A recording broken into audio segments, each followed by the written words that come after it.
وَلَقَدْ يَسَّرْنَا الْقُرْآنَ لِلذِّكْرِ فَهَلْ مِن مُّدَّكِرٍ الحمد لله رب العالمين والصلاة والسلام على أشرف الأنبياء والمرسلين أما بعد فأعوذ بالله من الشيطان الرجيم من همزه ونفخه ونفثه بسم الله الرحمن الرحيم رب اشرح لي صدري ويسر لي أمري واحلل عقدة من لساني يفقه قولي اللهم انفعنا بما علمتنا وعلمنا ما ينفعنا وزدنا علما فبشر عباد الذين يستمعون القول فيتبعون أحسنه أولئك الذين هداهم الله وأولئك هم أولو الألباب أعوذ بالله من الشيطان الرجيم كذبت قبلهم قوم نوح وأصحاب الرس وثمود وعاد وفرعون وإخوان لوط وأصحاب الأيكة وقوم تبع كل كذب الرسل فحق وعيد أفعينا بالخلق الأول بل هم في لبس من خلق جديد ولقد خلقنا الإنسان ونعلم ما توسوس به نفسه ونحن أقرب إليه من حبل الوريد إذ يتلقى المتلقيان عن اليمين وعن الشمال قعيد ما يلفظ من قول إلا لديه رقيب عتيد وجاءت سكرة الموت بالحق ذلك ما كنت منه تحيد أعوذ بالله من الشيطان الرجيم بسم الله الرحمن الرحيم كذبت قبلهم قوم نوح وأصحاب الرس وثمود جھٹلایا ان سے پہلے قوم نوح نے بھی اور کنویں والوں نے وثمود اور ثمود نے۔ پچھلے آیت کریمہ میں بعث بعد الموت کی بات ہو رہی ہے کہ مشرکین مکہ انکار کرتے ہیں کہ یہ کتنی عجیب بات ہے کہ جب ہم مر جائیں گے اور جب ہم مٹی ہو جائیں گے تو پھر دوبارہ کیا ہم زندہ ہوں گے؟ یہ تو بڑی دور یہ لوٹنا تو بڑی دور کی بات ہے، یہ تو ممکن نہیں ہے کہ ہم دوبارہ زندہ ہوں۔ تو اللہ تعالیٰ نے پھر اس کا جواب دیا، اس کے بہت سارے دلائل اللہ نے پیش کیے کہ یہ در حقیقت اللہ رب العالمین کی قدرت پر اعتراض ہے۔ اللہ رب العالمین کو تو یہ بھی پتہ ہے کہ روز یا ہر لمحہ ہر وقت انسان کے جسم سے مٹی کیا کیا کم کر رہی ہے، کیا کیا کھا رہی ہے، کتنا کتنا کھا رہی ہے، اللہ کو تو اتنا بھی پتہ ہے۔ اور اللہ کو صرف اتنا پتہ ہی نہیں ہے بلکہ اللہ نے یہ سب چیزیں پہلے سے ہی لوح محفوظ میں محفوظ کر رکھی ہیں۔ اللہ تعالیٰ فرماتے ہیں کہ یہ در حقیقت اللہ کی قدرت پر اعتراض ہے۔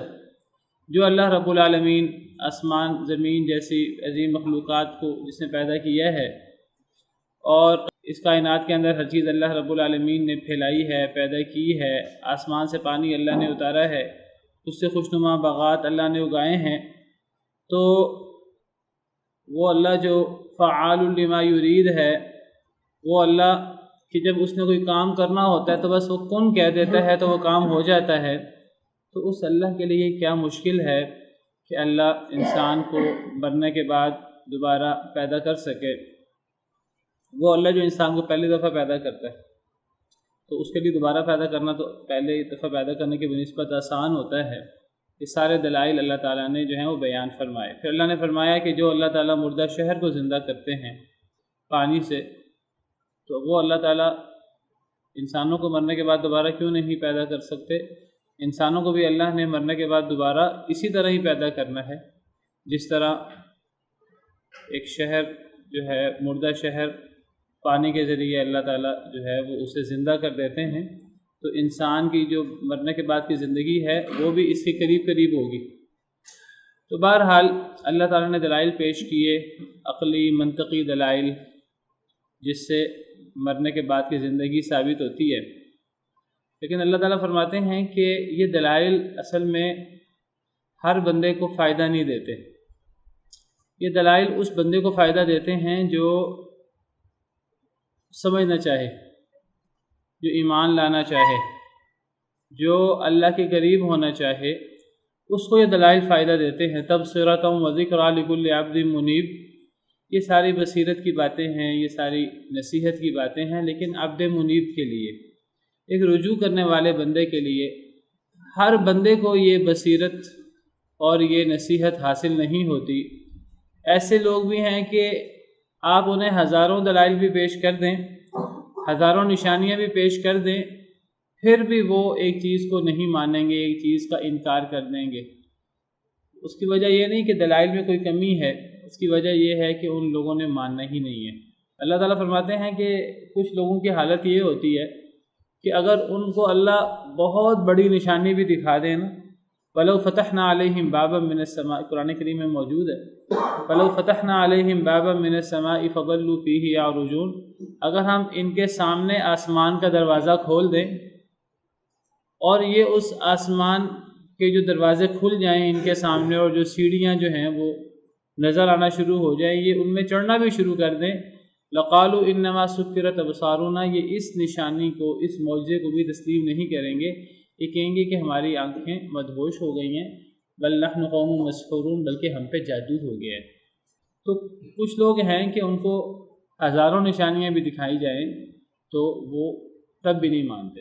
وَإِن يَرَوْا آيَةً يُعْرِضُوا، تو جو نشانی دیکھتے ہیں وہ منہ موڑ لیتے ہیں۔ وَيَقُولُوا سِحْرٌ مُسْتَمِرٌ، اور وہ کہتے ہیں کہ یہ ایک پرانا جادو ہے جو چلا آ رہا ہے۔ تو دلائل فائدہ دیتے ہیں اس کو جس نے دلائل سے فائدہ اٹھانا ہو، لیکن جس نے دلائل سے فائدہ نہ اٹھانا ہو پھر اللہ کی اس کے لیے دھمکی ہے۔ تو اللہ تعالیٰ فرماتے ہیں ایک تو یہ دلائل ہیں مرنے کے بعد کی زندگی کے، اگر کسی کو یہ دلائل سمجھ آ جائے تو بہت اچھی بات ہے، کسی کو نہیں دلائل سمجھ آتے تو پھر پرانی قوموں کی مثال ذرا سنو۔ فرمایا کذبت قبلہم قوم نوح، ان سے پہلے، ان قریش مکہ سے پہلے، قریش مکہ جو اعتراض کر رہے ہیں مرنے کے بعد کی زندگی پر، ان قریش مکہ سے پہلے قوم نوح نے بھی جھٹلایا تھا، ان کے سامنے بھی دلائل تھے لیکن انہوں نے نہیں مانے دلائل۔ وَأَصْحَابُ الرَّسِّ، اور کنویں والوں نے بھی جھٹلایا۔ کنویں والے کون ہیں؟ یہ خندقوں والے ہیں جن کا ذکر سورہ بروج میں ہے، جنہوں نے جب دیکھا کہ لوگ مسلمان ہو رہے ہیں، غریب مسلمان، تو اب صاحب اقتدار لوگوں نے خندقوں کے اندر، بڑی بڑی خندقیں، ان کے اندر آگ جلوائی اور کہا کہ جو توحید کی بات کرے گا اور جو ایمان کی بات کرے گا اس کو خندق میں آگ کے اندر پھینک دیا جائے گا۔ تو انہوں نے بھی جھٹلایا۔ اصحاب الرس، رس کا مطلب کنویں والے، خندقوں والے، جن کا ذکر سورہ بروج میں ہے۔ تو قوم نوح نے بھی جھٹلایا تھا، کنویں والوں نے بھی جھٹلایا تھا، وثمود، اور سمود نے بھی جھٹلایا تھا حضرت صالح علیہ السلام کو، وعاد، اور قوم عاد نے بھی جھٹلایا تھا کس کو؟ حضرت ہود علیہ السلام کو، وفرعون، اور فرعون نے بھی جھٹلایا تھا کس کو؟ حضرت موسیٰ اور ہارون علیہ السلام کو، واخوان لوط، اور جو حضرت لوط علیہ السلام کے بھائی تھے۔ کیا مطلب حضرت لوط کے بھائی؟ قوم لوط، جب نبی کو قوم کا بھائی قرار دیا جاتا ہے تو قوم بھی تو نبی کی بھائی ہے نا، ٹھیک ہے، برادران لوط، تو یہاں بھائیوں سے مراد قوم لوط ہے، کیونکہ حضرت لوط کے بھائیوں نے، یعنی حضرت لوط کی قوم نے بھی حضرت لوط علیہ السلام کو جھٹلایا۔ ان سب لوگوں نے جھٹلایا تھا۔ وَأَصْحَابُ الْأَيْكَةِ، اور ایکا والوں نے، ایکا والے کون ہیں؟ یہ قوم شعیب ہے، حضرت شعیب علیہ السلام کی قوم، تو ان کو اصحاب مدین بھی کہتے ہیں، اور جس طرح قرآن کریم میں وَإِلَىٰ مَدْيَنَ أَخَاهُمْ شُعَيْبًا، اور مدین کی طرف ان کے بھائی شعیب کو بھیجا، اور ان کو ایکا والے بھی کہتے ہیں۔ ایکا کا مطلب گھنے درخت، گھنے درخت، تو کہا جاتا ہے کہ بڑے گھنے درخت اور باغات اور سرسبز زمین ہوتی تھی۔ بعض علماء کی رائے یہ ہے کہ درخت ہوتے تھے، درختوں سے انہوں نے نفع نقصان اور اس قسم کا عقیدہ رکھا ہوتا تھا۔ درختوں پر کوئی ہتھیار لٹکا لیتے تو وہ کہتے کہ جو بھی ان درختوں سے ہتھیار لٹکاتا ہے تو وہ پھر جنگوں میں کامیاب ہوتا ہے، فتح یاب ہوتا ہے۔ جس طرح قریش مکہ نے بھی ایک درخت تھا جس کو ذات انوات کہتے تھے، تو اس درخت کے بارے میں ان کے ہاں بھی عقیدہ تھا کہ جو بندہ اس درخت پہ اپنے ہتھیار لٹکا لیتا ہے تو وہ جنگ میں فتح یاب ہو جاتا ہے۔ یہ ہمیشہ سے چلا آ رہا ہے، یہ کوئی آج نہیں ہے۔ آج لوگوں نے یہ درخت اور مٹی اور پتھر وغیرہ ان سے نفع نقصان نہیں باندھا، کہ ہمیشہ سے ہی لوگ جو ہیں یہ شرک اکبر ہے کہ لوگ درختوں اور پتھروں اور مٹی اور ان چیزوں سے لوگ نفع نقصان ان کے ساتھ باندھ دیں۔ تو اصحاب الایکہ والے، بعض علماء کی رائے یہ ہے کہ یہ درختوں کے بارے میں انہوں نے یہ عقیدہ رکھا ہوتا تھا کہ یہ درخت بھی نفع نقصان دیتے ہیں، تو چونکہ درختوں کے بارے میں ان کا یہ عقیدہ تھا تو یہ وہی قوم شعیب ہے، کیونکہ قرآن کریم میں حضرت شعیب علیہ السلام کی قوم کو اصحاب مدین بھی کہا گیا ہے اور انہیں ہی اصحاب الایکہ بھی کہا گیا ہے۔ سورہ شعراء میں ہے، سورہ شعراء آیت نمبر 176، کذب اصحاب الایکۃ المرسلین اذ قال لهم شعیب الا تتقون۔ اصحاب الایکہ نے رسولوں کو جھٹلایا جب ان کے لیے شعیب علیہ السلام نے کہا الا تتقون، کیا تم ڈرتے نہیں؟ تو ان کے نبی شعیب ہیں، شعیب علیہ السلام، اور یہی وہ قوم ہے کہ جن کو قرآن کریم میں جیسے میں نے ذکر کیا مدین بھی کہا گیا ہے۔ اچھا، ایک بات اور بھی ہے کہ جب ان کو مدین کہا گیا ہے تو پھر حضرت شعیب علیہ السلام کو ان کا بھائی قرار دیا گیا ہے، وَإِلَىٰ مَدْيَنَ أَخَاهُمْ شُعَيْبًا۔ لیکن جب اس قوم کو اصحاب الایکہ قرار دیا گیا ہے تو پھر حضرت شعیب کو ان کا بھائی نہیں قرار دیا گیا۔ یہ سورہ شعراء ہے، سورہ شعراء میں جتنے نبیوں کا ذکر ہے تو ہر نبی کو اپنی قوم کا بھائی قرار دیا گیا ہے۔ کذبت قوم نوح المرسلین اذ قال لهم اخوهم نوح، کذبت عاد المرسلین اذ قال لهم اخوهم ہود۔ اصل میں ایک رسول کو جھٹلانا سب کو جھٹلانا ہوتا ہے نا، اس میں یہ اشارہ موجود ہے، جو ایک رسول کو جھٹلاتا ہے سب کو جھٹلاتا ہے۔ تو سورہ شعراء میں جتنے قصے ہیں ہر قصے میں نبی کو اپنی قوم کا بھائی قرار دیا گیا ہے، سوائے یہاں اصحاب الایکہ کا جب ذکر کیا تو حضرت شعیب علیہ السلام کو ان کا بھائی قرار نہیں دیا، حالانکہ انہی قوم میں جب اس قوم کو جب مدین کے اگر ذکر کیا گیا ہے تو حضرت شعیب علیہ السلام کو ان کا بھائی قرار دیا گیا ہے، وَإِلَىٰ مَدْيَنَ أَخَاهُمْ شُعَيْبًا۔ تو اب علماء نے یہاں بھی غور کیا ہے کہ جب مدین ان کو کہا جاتا ہے پھر حضرت شعیب کو ان کا بھائی قرار دیا جاتا ہے۔ بھائی سے مراد یہاں خونی اخوت ہے، یہاں قبیلے کی قبیلہ داری ہے، یہاں ایقانی بھائی چارہ تو نہیں ہے، انما المؤمنون اخوہ یہ والا بھائی چارہ مراد نہیں ہے، کیونکہ وہ تو مشرک ہوتے تھے قوم اور نبی تو توحید کی دعوت دیتا تھا۔ تو ان کی رائے بھی یہی ہے، وہ کہتے ہیں جب مدین بات کریں تو مدین سے مراد قبیلہ ہے یا علاقہ ہے، تو نبی بھی اس قبیلے کے تھے، اس علاقے کے تھے، تو نبی کو ان کا بھائی قرار دے دیا گیا قبیلے کے اعتبار سے۔ لیکن جب ایکا کی بات کریں تو ایکا ہے درخت، جن درختوں سے انہوں نے نفع نقصان باندھا ہوا تھا۔ تو اب یہاں شرکیہ عمل کی طرف اشارہ ہے، کذب اصحاب الایکۃ المرسلین، جب شرکیہ عمل کی طرف اشارہ ہے تو اس عمل میں تو نبی ان کے بھائی نہیں تھے، اس عمل میں تو نبی ان کی حمایت نہیں کرتے تھے، اس اعتبار سے یہاں ان کو بھائی قرار نہیں دیا گیا۔ بہرحال بات دور نکل گئی ہے، تو میں ذکر یہ کر رہا تھا یہ اصحاب الایکہ سے مراد یہ مدین والے حضرت شعیب علیہ السلام کی قوم مراد ہیں۔ اللہ فرماتے ہیں انہوں نے بھی جھٹلایا، وقوم تبع، اور تبع کی قوم نے، تبع یہ یمن کے اس طرح جو ہے وہ فارس ایران کے بادشاہ کا لقب ہے، اور روم کے بادشاہ کا لقب قیصر ہے، اور حبشہ کے بادشاہ کا لقب نجاشی ہے، اسی طرح تبع یمن کے بادشاہ کا لقب ہوتا تھا۔ قوم تبع کی قوم، انہوں نے بھی جھٹلایا اپنے نبی کو، جو ان کے رہنمائی کرنے والے تھے انہیں جھٹلایا۔ تو اللہ فرماتے ہیں کہ اے قریش، طبا کہتے ہیں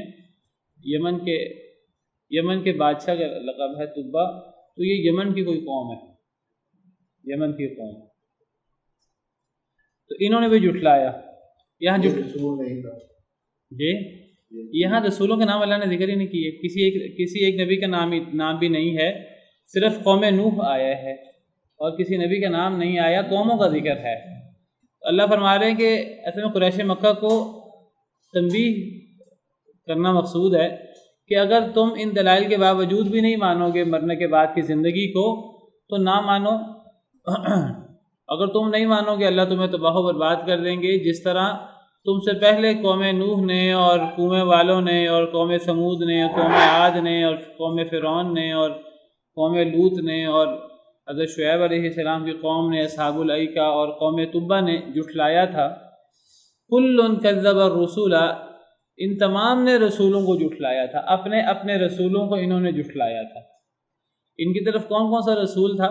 اکثر رسولوں کو تو پتہ ہے، حضرت نوح علیہ السلام کی طرف نوح تھے، اصحاب الرس کے بارے میں پتہ نہیں ہے کہ ان کی طرف کون رسول تھا۔ بہرحال یہ خندق والے ہیں تو قوم سمود ان کی طرف حضرت صالح علیہ السلام تھے، قوم عاد کی طرف حضرت ہود علیہ السلام تھے، فرعون کی طرف حضرت موسیٰ تھے، اور اخوان و لوط ان کی طرف حضرت لوط علیہ السلام تھے، اصحاب الایکہ ان کی طرف شعیب علیہ السلام تھے، قوم طبا کی طرف کون تھا اللہ کو پتہ ہے۔ بہرحال ان سب قوموں نے جھٹلایا ہے اللہ تعالیٰ کو دلائل واضح ہونے کے بعد، اللہ تعالیٰ کے احکامات کو جھٹلایا ان لوگوں نے دلائل واضح ہونے کے بعد۔ تو اگر قریش بھی دلائل واضح ہونے کے بعد بھی نہیں مانیں گے اور یہ جھٹلاتے رہیں گے بعث بعد الموت کو، نبی کریم صلی اللہ علیہ وسلم کو، قرآن کریم کو اور دیگر چیزوں کو اگر نہیں مانیں گے تو اللہ فرماتے ہیں کل کذب الرسول، ان تمام قوموں نے رسولوں کو جھٹلایا، پھر کیا ہوا؟ فحق وعید، پھر حق ہو گئی میری ڈانٹ، پھر میرا عذاب حق ثابت ہو گیا ان پر، پھر میرا عذاب آ گیا۔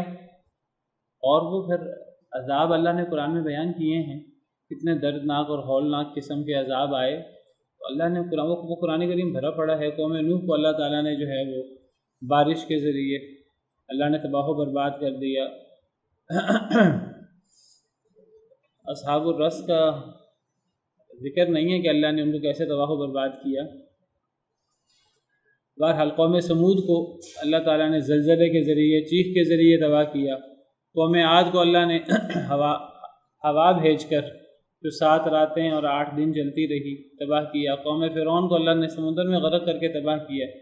قوم لوط کو اللہ نے 3 عذابوں سے 4 عذابوں کے ذریعے تباہ و برباد کیا، پتھروں کی بارش بھیج کر، چیخ کے ذریعے اور بستی کو الٹا کر۔ اور اصحاب الایکہ ان پر 3 عذاب آئے تھے، ایک ان کے اوپر ایک ان کے اوپر سائبان کا عذاب آیا تھا کہ وہ بادل کے نیچے آئے تو بادل سے آگ برسنا شروع ہو گئی، اور پھر ان پر جو ہے وہ زلزلے کا عذاب بھی آیا اور چیخ کا عذاب بھی آیا۔ قوم طبا کی زیادہ تفصیل اور وضاحت نہیں ہے، ان پر بھی بہرحال عذاب آیا۔ تو اللہ فرماتے ہیں کہ اگر دلائل واضح ہونے کے بعد بھی کوئی نہ مانے تو پھر اللہ کا عذاب آتا ہے، اور پھر اللہ کی طرف سے دی گئی مہلت ختم ہو جاتی ہے، پھر دنیا میں اللہ کا عذاب آتا ہے، اور پھر جب دنیا تباہ ہو جاتی ہے تو پھر آخرت بھی تباہ ہو جاتی ہے۔ تو اصل میں ان تمام آیات کا تعلق وہ بعث بعد الموت کے ساتھ ہی ہے۔ اگر تو تم دلائل کو سمجھ لو، غور کر لو، مان لو تو ٹھیک ہے، اگر نہیں مانو گے پھر عذاب آئے گا اور پھر تباہ و برباد ہو جاؤ گے۔ پھر وہی موضوع دوبارہ لوٹ آیا بعث بعد الموت کا۔ افعینا بالخلق الاول، کیا ہم عاجز آ گئے ہیں پہلی تخلیق سے؟ جو مرنے کے بعد زندگی کو نہیں مانتا وہ کیا اس بات کو نہیں مانتا کہ پہلی دفعہ اللہ نے پیدا کیا؟ سب مانتے ہیں، اس کا تو کوئی بھی منکر نہیں ہے۔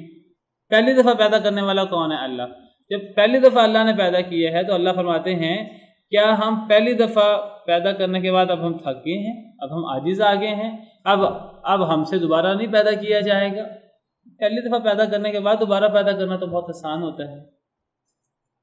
انسانوں کے حوالے سے دیکھا جائے تو مشکل چیز ہوتی پہلی دفعہ پیدا کرنا، ایک کام کو پہلی دفعہ کرنا مشکل ہوتا، اگر وہ کام ہو جائے تو پھر بعد میں تو وہ کام چل سے چل ہو جاتا ہے، آسان ہو جاتا ہے۔ اللہ نے قرآن میں ذکر کیا ہے وَهُوَ الَّذِي يَبْدَأُ الْخَلْقَ ثُمَّ يُعِيدُهُ وَهُوَ أَهْوَنُ عَلَيْهِ، اللہ وہ ذات ہے جنہوں نے تخلیق کی ابتدا کی، پھر وہ اللہ اس کا اعادہ بھی کریں گے، اور یہ چیز اللہ پر بہت آسان ہے، اعادہ کرنا تو آسان ہے۔ تو کتنی عجیب بات ہے کہ لوگ اسی کا انکار کرتے ہیں۔ تو اللہ فرماتے ہیں أَفَعَيِّينَا بِالْخَلْقِ الْأَوَّلِ، کیا ہم پہلی تخلیق سے عاجز آ گئے ہیں، پہلی تخلیق کر کے ہم تھک گئے ہیں؟ نہیں، ایسی بات نہیں ہے۔ بلکہ وہ فی لبس من خلق جدید، وہ نئی تخلیق کے بارے میں شکوک و شبہات میں مبتلا ہیں، اور ان کے شکوک و شبہات کے پیچھے دلیل کوئی نہیں ہے۔ اللہ کی قدرت کے دلائل تو وہ تو سورج کی طرح واضح ہیں، بس شیطان نے ان کے دل میں یہ مسئلہ ڈال دیا ہے اور یہ ماننے کو تیار نہیں ہے۔ اب تو یہ موضوع ختم ہو گیا، اب آگے اگلا موضوع شروع ہو رہا ہے۔ وَلَقَدْ خَلَقْنَا الْإِنسَانَ وَنَعْلَمُ مَا تُوَسْوِسُ بِهِ نَفْسُهُ، اور البتہ تحقیق ہم نے پیدا کیا انسان کو، وَنَعْلَمُ، اور ہم جانتے ہیں، مَا تُوَسْوِسُ بِهِ نَفْسُهُ، وہ چیز جو وسوسہ ڈالتی ہے انسان کو، انسان کی جان۔ انسان کو ہم نے پیدا کیا ہے، اللہ نے انسان کو پیدا کیا ہے، تو اب انسان کو جو وسوسے آتے ہیں، جو انسان کو خیالات آتے ہیں، اللہ رب العالمین کی قدرت تو یہ ہے کہ اللہ رب العالمین ان خیالات کو بھی جانتے ہیں۔ صرف اللہ رب العالمین انسان کے جو انسان اونچی آواز سے بولتا ہے صرف اسے نہیں جانتے، جو انسان سرگوشی میں بات کرے صرف اللہ اسے نہیں جانتے، اللہ تو انسان کے دل میں کوئی خیال آئے تو اللہ تعالیٰ تو اسے بھی جانتے ہیں۔ وَنَعْلَمُ مَا تُوَسْوِسُ بِهِ نَفْسُهُ يَعْلَمُ خَائِنَةَ الْأَعْيُنِ وَمَا تُخْفِي الصُّدُورُ، اللہ تعالیٰ تو آنکھوں کی خیانت بھی جانتے ہیں۔ ایک بندہ چپکے سے کہیں دیکھے کوئی چیز، باقیوں کو پتہ نہ لگے، اللہ کو تو اس کا بھی پتہ لگتا ہے۔ وَمَا تُخْفِي الصُّدُورُ، اور جو سینے چھپاتے ہیں اللہ اس کو بھی جانتے ہیں۔ ایک بندے نے دل میں ایک بات سوچی، اس نے عمل کیا کہ نہیں کیا، اللہ کو اس کا بھی پتہ ہے۔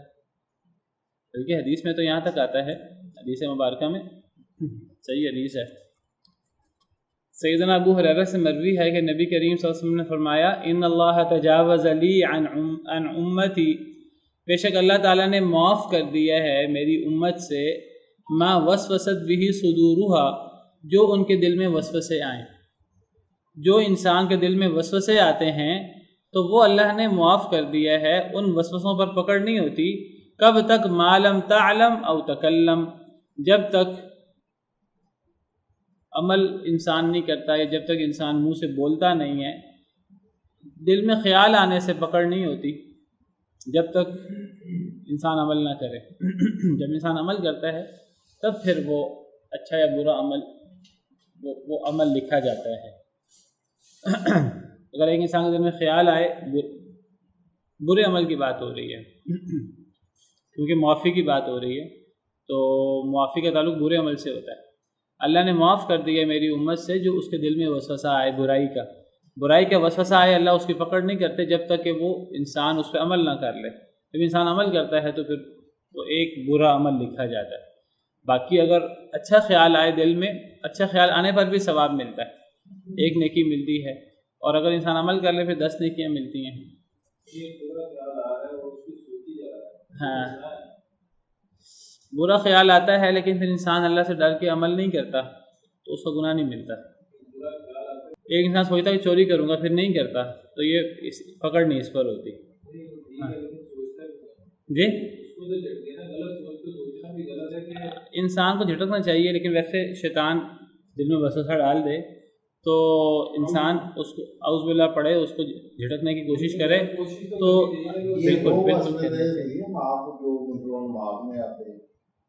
نہیں، اصل میں وسوسوں کو اس سے چھٹکارا پانے کی کوشش کرنی چاہیے۔ یہ نہیں کہ دل میں وسوسہ آ رہا ہے اور انسان جو ہے نا سوچتا جائے،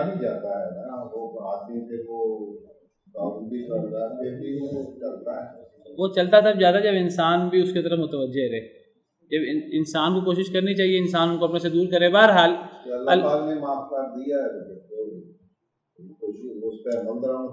یہ وہی چیز معاف ہوتی ہے جو انسان میں انسان کے ارادے کے بغیر آتے ہیں۔ انسان دل میں برے خیالات سوچتا رہے، انسان جو ہے وہ اور وہ سوچ کے جو ہے نا وہ مزے اٹھاتا رہے، ایسی چیز قابل معافی نہیں ہے۔ ایک انسان غلط چیز سوچتا رہے، ایک انسان کے دل میں خیال آیا، خیال آ کے انسان اس کو خیال کو توبہ کر لے، خیال کو دھتکارے، ایسا خیال معاف ہے۔ انسان کے دل میں خیال آئے کہ میں چوری کروں یا میں یہ کروں یا میں غلط کام کروں، لیکن پھر انسان نہیں کرتا، یہ چیز قابل معافی ہے۔ ایک انسان غلط چیز سوچی جا رہا ہے، ٹھیک ہے، ایک عورت سے اس کی دوستی ہے اور اس عورت کے بارے میں الٹے سیدھے خیالات جان کے لاتا ہے اور سوچتا ہے، تو یہ چیز تو قابل معافی نہیں ہوگی۔ انسان کو بچنا چاہیے اس قسم کی چیزوں سے۔ نماز کے اندر اس کو جو ہے نا وہ کاروبار کے بارے میں سوچتا ہی جاتا ہے، اب وہ کہ جی اللہ نے معاف کر دیا ہے، اس طرح کی چیزیں معاف نہیں ہیں۔ دل میں خیال آیا، انسان نے جھٹک دیا، یہ معاف ہے۔ واللہ اعلم۔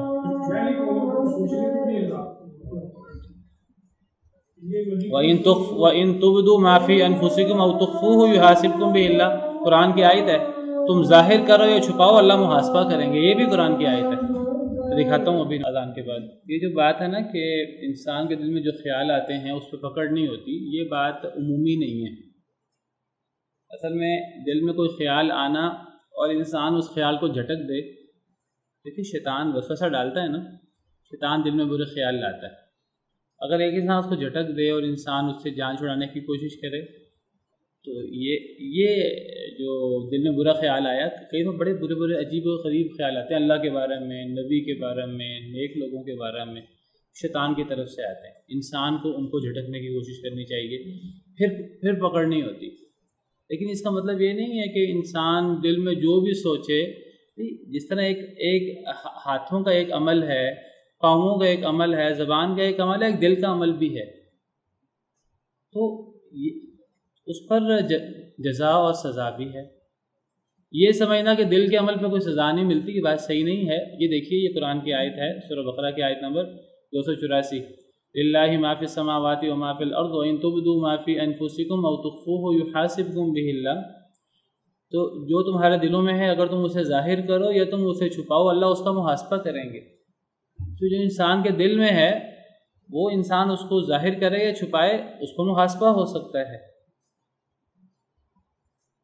اسی طرح ایک انسان کو دل میں وسوسہ آتا ہے، میں غلط کام کروں، میں چوری کروں، میں ڈاکہ ڈالوں، اب وہ اس پر عمل کرنے کی کوشش کرتا ہے، لیکن کسی وجہ سے عمل نہیں ہو پاتا، کوئی رکاوٹ آ جاتی ہے۔ ایک بندہ چوری کرنے گیا تو وہاں آگے بہت بڑے بڑے کتے تھے، کوئی آگے سے پہرے دار موجود تھے، وہ ڈر گیا، وہ چوری کرنے داخل نہیں ہوا، کیا خیال ہے یہ بھی معاف ہو جائے گا؟ یہ معاف نہیں ہوگا۔ تو انسان عمل کرنے گیا ہے، آگے سے رکاوٹ آ گئی، ٹھیک ہے، تو اس کا مطلب یہ نہیں کہ جب تک انسان عمل نہ کرے اس وقت تک انسان جو مرضی سوچتا رہے۔ بعض میں انسان بڑی غلط چیزیں سوچتا رہتا ہے اور سوچتے جو ہے نا وہ انسان برے خیالات دل میں سوچتا رہتا ہے۔ جیسے بھی بات ہے، اسے نماز کے اندر ایک انسان کاروبار پوری 4 رکھتے ہیں 2 رکھتے ہیں، جو ہے کاروبار کے بارے میں سوچتا رہے اور وہ کہے کہ جی یہ جو دل کے اعمال ہیں ان کی تو پکڑ ہی نہیں ہے۔ کہ دل کے اعمال کی پکڑ کب نہیں ہوتی؟ کہ جب شیطان وسوسہ ڈالے اور انسان اس کو جھٹک دے، تب پکڑ نہیں ہوتی۔ جب ورنہ پکڑ ہوتی ہے دل کے اعمال کی۔ جس طرح ہاتھوں کا ایک عمل ہوتا ہے، پاؤں کا ایک عمل ہوتا ہے، کانوں کا ایک عمل ہے، زبان کا ایک عمل ہے بولنا، اسی طرح دل کا ایک عمل بھی ہے، تو دل کے عمل کی پکڑ ہوتی ہے۔ اگر شیطان کوئی وسوسہ ڈالے اور انسان اس کو جھٹک دے، یہ قابل معافی ہے، اس کو اللہ تعالیٰ معاف کر دیتے ہیں۔ اللہ تعالیٰ عالم۔ تو فرمایا کہ البتہ تحقیق ہم نے پیدا کیا انسان کو اور ہم جانتے ہیں جو چیز وسوسہ ڈالتی ہے اس کو اس کا دل، ہمیں تو اس کا بھی پتہ ہے انسان کے دل میں جو وسوسے آتے ہیں۔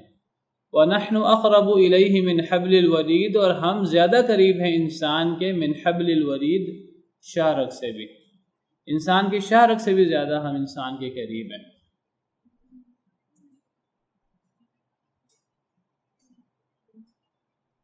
اللہ تعالیٰ فرماتے ہیں ہم انسان کی شاہ رگ سے بھی زیادہ نزدیک ہیں۔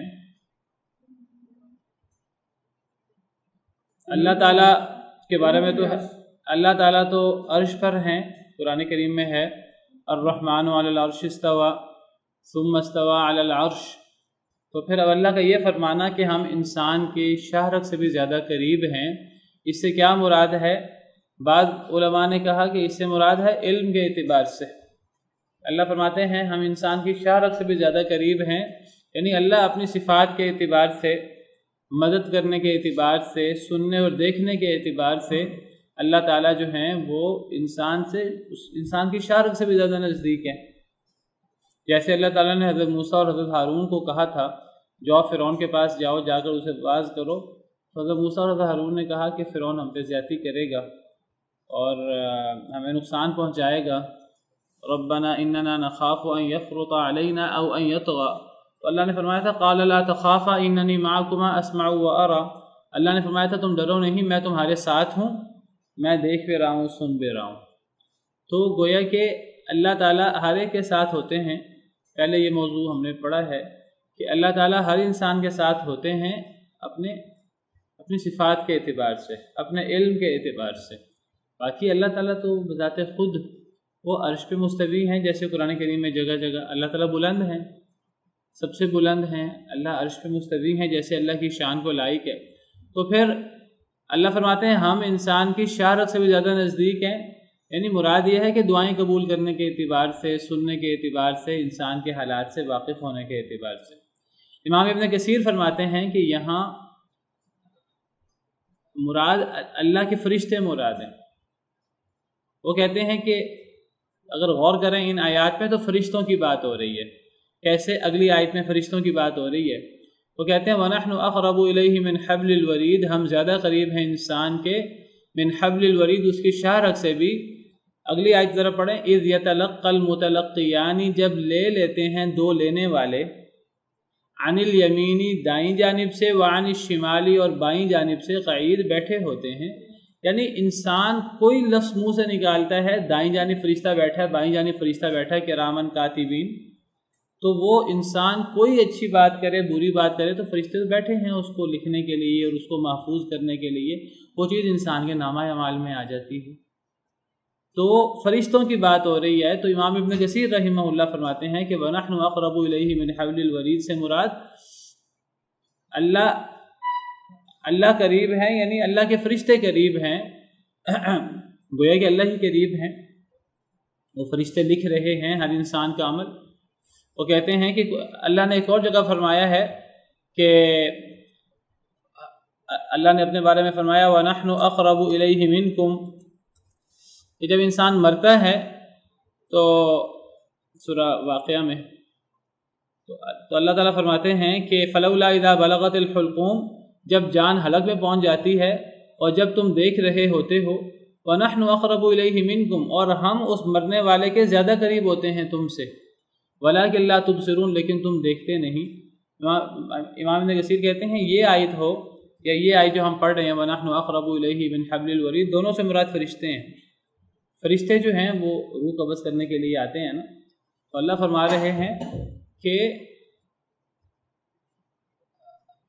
ہم انسان کی شاہ رگ سے بھی زیادہ نزدیک ہیں، اور ہم اب مرنے والے کے قریب جتنے اس کے عزیز ہوں، تو اللہ فرماتے ہیں وَنَحْنُ أَقْرَبُ إِلَيْهِ مِنْكُمْ، ہم زیادہ قریب ہوتے ہیں تم لوگوں کے مقابلے میں اس مرنے والے سے، لیکن تم دیکھتے نہیں، مراد اللہ کے فرشتے ہیں۔ اور امام ابن کثیر فرماتے ہیں دیکھو قرآن کریم میں اللہ نے کئی چیزوں کی نسبت اپنی طرف کی ہے، مراد اللہ کے فرشتے ہوتے ہیں، جس طرح اللہ تعالیٰ فرماتے ہیں اِنَّا نَحْنُ نَزَّلْنَا الذِّكْرَ، کہ بے شک ہم نے ذکر کو نازل فرمایا۔ تو اب ذکر تو اللہ فرشتوں کے ذریعے نازل فرماتے ہیں نا، تو اس طرح کر کے بعض مثالیں پیش کر کے امام ابن کثیر کہتے ہیں کہ یہاں مراد اللہ کے فرشتے ہیں۔ جب اللہ فرشتوں سے کوئی کام لے، فرشتے خود بخود تو یہ کام نہیں کرتے، کہ اللہ کے حکم سے یہ کام کرتے ہیں۔ جب اللہ کے حکم سے ایک کام ہوتا ہے تو اللہ اس کی نسبت اپنی طرف بھی کر لیتے ہیں۔ اللہ نے یہ تو نہیں فرمایا کہ انا اقرب الیہ من حبل الورید، اللہ نے انا کا لفظ تو نہیں بولا میں، اللہ نے تو ونحن کا لفظ بولا ہے، ہم زیادہ قریب ہیں۔ تو امام ابن کثیر فرماتے ہیں کہ اس سے مراد اللہ کے فرشتے ہیں۔ بعض علماء کہتے ہیں کہ وَنَحْنُ أَقْرَبُ إِلَيْهِ مِنْكُمْ سے مراد، وَنَحْنُ أَقْرَبُ إِلَيْهِ مِنْ حَبْلِ الْوَرِيدِ سے مراد اللہ تعالیٰ ہیں علم کے اعتبار سے۔ بہرحال تو اللہ تعالیٰ بذات خود تو عرش پہ مستوی ہیں، جیسے ہم نے کئی دفعہ پڑھا، تو یہاں مراد اللہ کا علم ہے، جیسے کہ یہاں علم کی بات ہو رہی ہے وَلَقَدْ خَلَقْنَا الْإِنسَانَ وَنَعْلَمُ مَا تُوَسْوِسُ بِهِ نَفْسُهُ، یا تو یہاں علم مراد ہے اللہ تعالیٰ کا، یا پھر یہاں اللہ کے فرشتے مراد ہیں، جس طرح اگلی آیت میں فرشتوں کا ذکر ہے. باقی اللہ تعالیٰ بذاتی ہی وہ عرش پہ مستوی ہیں، سب سے بلند ہیں، جیسے اللہ کی شان کو لائق ہے. جی اللہ اکبر جب کہتے ہیں تو اللہ بہت بڑا ہے، وہ کیوں نہیں ہو سکتا؟ یہ ان کی اشارت کے لیے کیوں نہیں ہو سکتا؟ جی ہو سکتا ہے کیوں نہیں؟ جب اللہ اکبر کہتے ہیں تو وہ تو ہر چیز سے بڑا ہے، ہر چیز اس کے قبضہ کی ملک میں ہے. اس میں رشتوں والی کوئی بات نہیں ہے جو آپ کہہ رہے ہیں. امام ابن کثیر کا میں نے آپ کے سامنے قول ذکر کیا ہے. نہیں وہ تو وہی بات ہوئی نا، اگر اللہ کی جن لوگوں نے فرشتے ذکر کیے ہیں یا جن لوگوں نے علم ذکر کیا ہے، مراد ان کی یہی ہے نا کہ ہر چیز اللہ کی دسترس میں ہے، ہر چیز اللہ کے احاطہ علم میں ہے، ہر چیز اللہ کی پکڑ میں ہے. تو وَنَحْنُ أَقْرَبُ إِلَيْهِ مِنْ حَبْلِ الْوَرِيدِ، ہم زیادہ قریب ہیں اس کی شاہ رگ سے بھی، صفات کے اعتبار سے یا فرشتوں کے اعتبار سے. واللہ عالم. اذ يتلقى المتلقیان، جب لے لیتے ہیں دو لینے والے، عن الیمینی دائیں جانب سے، وعن الشمالی اور بائیں جانب سے، قعید بیٹھے ہوتے ہیں. ایک دائیں جانب بیٹھا ہوتا ہے، ایک بائیں جانب بیٹھا ہوتا ہے. کرامن کاتبین. ما یلفظ من قول، نہیں وہ نکالتا کوئی بھی لفظ، یا وہ انسان جو ہے وہ نہیں نکالتا کوئی بھی لفظ. یلفظ، لفظ یلفظ کا لفظی مطلب ہوتا ہے منہ سے کوئی لفظ نکالنا. لفظ کا مطلب ہی عربی زبان میں بولنا، کوئی چیز پھینکنا منہ سے. نہیں وہ نکالتا یعنی وہ انسان، من قول کوئی بھی قول، الا لدیہ مگر ہوتا ہے اس کے پاس، رقیب ایک پہرے دار، عتید تیار. پہرے دار تیار بیٹھا ہوتا ہے لکھنے کے لیے کہ انسان جو ہے وہ کوئی لفظ منہ سے نکالے تو میں اس کو لکھ لوں. تو یہاں یہ کرامن کاتبین کی بات ہو رہی ہے. اللہ تعالیٰ نے ان کا ذکر سورہ انفطار میں بھی کیا ہے. اللہ تعالیٰ فرماتے ہیں سورہ انفطار آیت نمبر 10، وَإِنَّ عَلَيْكُمْ لَحَافِظِينَ، اور بے شک تمہارے اوپر حفاظت کرنے والے فرشتے مقرر ہیں، کرامن کاتبین جو کرامن کاتبین ہیں، بڑے معزز لکھنے والے ہیں. یعلمون ما تفعلون، جو تم کرتے ہو وہ اس کو جانتے ہیں اور وہ اس کو لکھ لیتے ہیں. تو یہ جو کرامن کاتبین ہیں یہ انسان کے دائیں بائیں کندھے پہ موجود ہیں، اور انسان کے منہ سے جو لفظ نکلتا ہے تو وہ فرشتوں کے ذریعے جو ہے وہ اللہ تعالیٰ اس کو لکھوا لیتے ہیں. وجاءت سکرۃ الموت بالحق، اور آ گئی موت کی مدہوشی حق کے ساتھ. ذالک ما کنت منہ تحید، یہ ہے وہ چیز جس سے تو بھاگا کرتا تھا. اور پھر انسان کو موت آ جاتی ہے، مہلت ختم ہو جاتی ہے، اور یہ موت ہے جس سے انسان بھاگتا ہے. لیکن پھر جب موت آ جاتی ہے اور مہلت ختم ہو جاتی ہے، اب اس کے بعد جزا ہے اور پھر سزا ہے. چلیں آج کے لیے اتنا ہی کافی ہے. سبحان ربک رب العزت عما یصفون وسلام علی المرسلین والحمد للہ بالقرآن اهتديت في رحمه تحلو الحياة شوقا إلى